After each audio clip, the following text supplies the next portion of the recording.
본문에 나타난 여인의 성소에 대한 물음과 너희는 알지 못한 것을 예배한다는 예수님의 표현은 이러한 상황을 배경으로 하고 있는 것입니다. 예수님은 참 예배의 대상이 하나님이심을 밝히고 있습니다. 예배를 뜻하는 히브리어 동사 샤야, 하와 헬라 동사 프루스 키네오, 온즉 의미는 절하다, 몸을 굽히다, 엎드리다 혹은 입맞추다 등의 뜻입니다. 우리가 엎드려 절하고 입맞춰야 하는 경배의 대상은 오직 하나님 한 분이십니다. 출애굽기 34장 14절에서는 너는 다른 신에게 절하지 말라, 여호와는 질투라 이름하는 질투의 하나님이라고 소개하고 있습니다. 마태복음 4장 10절에서 예수님께서 사탄아 물러가라, 기록되었으되 주 너희 하나님께 경배하고 다만 그를 섬기라고 말씀하십니다. 하나님 외에 다른 대상에게 드려지는 예배는 결코 참 예배가 될 수 없습니다. 우상을 경계해야 합니다. 우상 숭배에는 거짓신을 숭배하는 것, 자연을 숭배하는 것, 하나님은 어떤 형상으로 잘못 이해하는 것 등이 있을 수 있습니다. 우리가 살아가는 현대사회에 있어서 더 심각한 수준의 우상 숭배는 물질에 대한 지나친 집착, 탐욕주의, 물질주의입니다. 물질적인 소유에 지나치게 집착하는 것은 하나님을 부인하고 우상에 대해 예배하는 것입니다. 이 물질에 대한 부분이 해결되지 않고 드리는 예배 역시 참 예배가 될 수가 없습니다. 욥기 31장 24절 28절을 참조하시기를 바랍니다. 잘못된 태도와 방법으로 드리지는 예배, 하나님을 대상으로 드리는 예배라 할지라도 하나님께서 인정하시는 방법이 아닌 자기 나름대로 드리는 예배는 거짓된 예배입니다.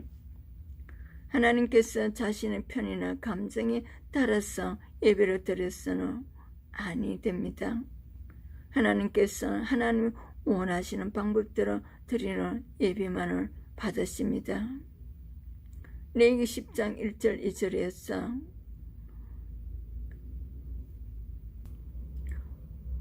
아론의 아들 나답과 아비후가 드리는 모든 방법들, 사무엘상 13절 13절에서 사울이 드린 모든 예배들, 이들은 하나님께서 정하신 절차를 지키지 않아 심한 책망을 받습니다. 중요한 것은 예배의 절차만이 아닙니다.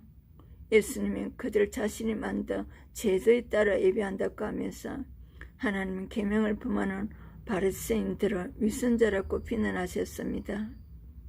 그들은 예배의 자세한 절차만을 중요하게 생각하고 예배의 참 정신이 무엇인지를 고민하지 않았습니다.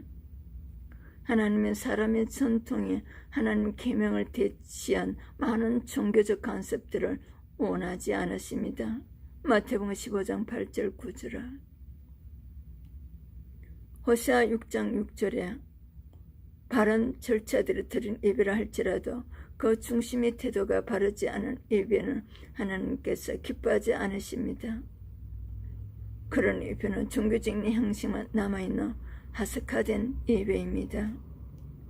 하나님이 원하시는 예배는, 하나님께서 원하시는 태도와 방법은 무엇일까요? 구약을 통해서 하나님께 제사 드리는 데 있어서 지나치게 엄격하다고 생각하는 많은 율법의 규칙들을 발견합니다. 예수님의 십자가 사역 이후에 우리는 더 이상 그런 복잡한 규칙에 따라 제사를 드릴 필요가 없어졌습니다. 그렇다면 우리는 어떻게 예배를 드려야 할까요? 이에 대해 예수님의 유일한 가르침은 신령과 진정으로 예배하라는 것입니다. 신령과 진정의 의미가 무엇인지요? 신령으로 예배하라, 진정으로 예배하라. 예배는 영적인 현상입니다. 하나님께서 영이시기 때문입니다. 예배를 받으시는 하나님께서 영적인 하나님이십니다. 그 형상을 따라 지음받아 우리 영이 하나님께 예배를 드리는 것입니다. 죄로 인해 손상된 우리 영은 중보자가 필요한데 바로 예수 그리스도의 영 성령입니다. 우리는 성령님의 도우심에 의지하여 영이신 하나님께 예배를 드리는 것입니다. 고린도전서 12장 3절에 또 성령으로 아니하고는 누구든지 예수로 주시라 할 수 없느니라. 예배 드릴 때 항상 성령의 뜻에 합당한 마음으로 예배를 드려야 하며 평상시에 우리가 성령의 뜻에 합당한 삶을 살아야 한다는 근거가 됩니다. 진정으로 하나님은 진실하신 분이십니다. 시편 33편 4절에 하나님께 드리는 우리의 예배도 진실해야 합니다. 진실은 거짓이 없다는 것입니다. 예배를 진정으로 신실하게 드린다는 의미는 두 가지 차원을 말할 수 있습니다. 첫 번째 차원은 예배자의 진실한 태도입니다. 두 번째 차원은 하나님의 뜻이 진리의 말씀을 통해 올바르게 선포되는 것입니다. 성경이 말씀하는 하나님의 뜻이 예배자에게 온전히 전달되어져야 하고 예배자의 삶이 그 진리의 말씀에 따라 변화되어야만 합니다.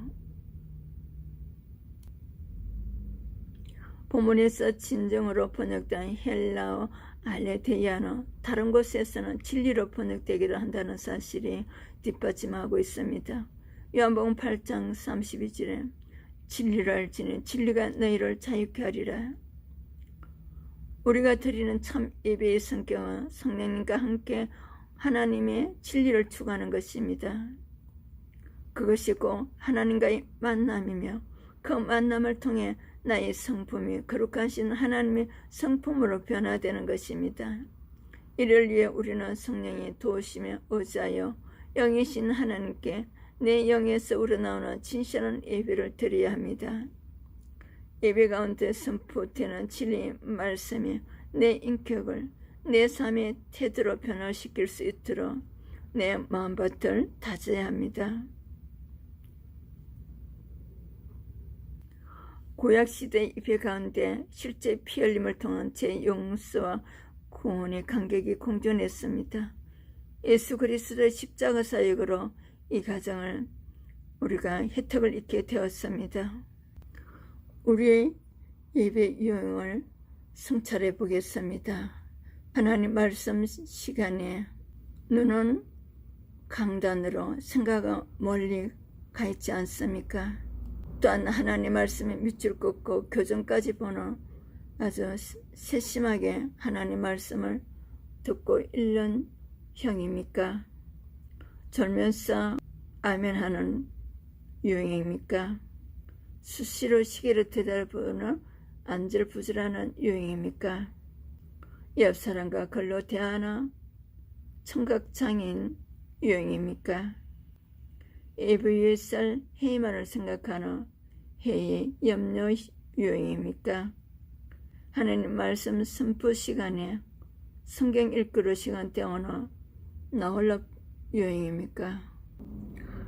찬송 부를 때 입만 뻥긋하는 붕어파 유형입니까? 기도 시간을 틈타 누려 묵상에 잠기는 기주의파 유형입니까? 누가 왔나 안 왔나 두리번거리며 얘는 체크하는 경비파 유형입니까? 어떤 유형의 예배 태도인지 성찰하시기를 축복합니다. 내레이션 차이스더 목사. 구독, 좋아요, 알림으로 복음 선교에 동참해 주셔서 큰 축복 받으세요.